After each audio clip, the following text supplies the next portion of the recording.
வயசானவா பெரியவர்கள்லாம் காது கொடுத்து கிடந்து, உங்கள் குழந்தைகளை நான் பார்த்து கொள்கிறேன்னு கண்ணன் வாக்கு கொடுத்திருக்கான். மக்களை நான் காத்திடுவேன். எங்கள் காலகட்டத்துக்கு அப்புறம் நீங்கள் உங்கள் காலத்தை பாருங்க போதும். இங்கே இருக்கிற உங்கள் காலத்தை நீங்கள் பார்த்துட்டா போதும். அடுத்த காலகட்டத்தை கண்ணன் பார்த்துடுவான். ஏன்னா அவன் சாஸ்வதமானவன்.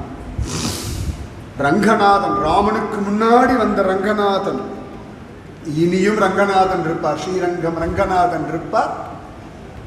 பார்த்துப்பார், நிச்சயமா பார்த்துப்பார். கவலையே வேண்டாம். நம்மளை விட நன்னா தெய்வம் தான் பார்த்துக்கும். நாம கூட திட்டிகிட்டே இருப்போம், குத்தம் சொல்லிகிட்டே இருப்போம், வித்தியான நைன்னு அவர்களை ஒற்று வேலை பண்ணிகிட்டே இருக்கும்.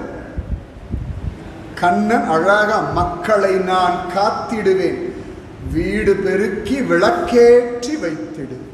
என்ன அவசியம் இருக்கு?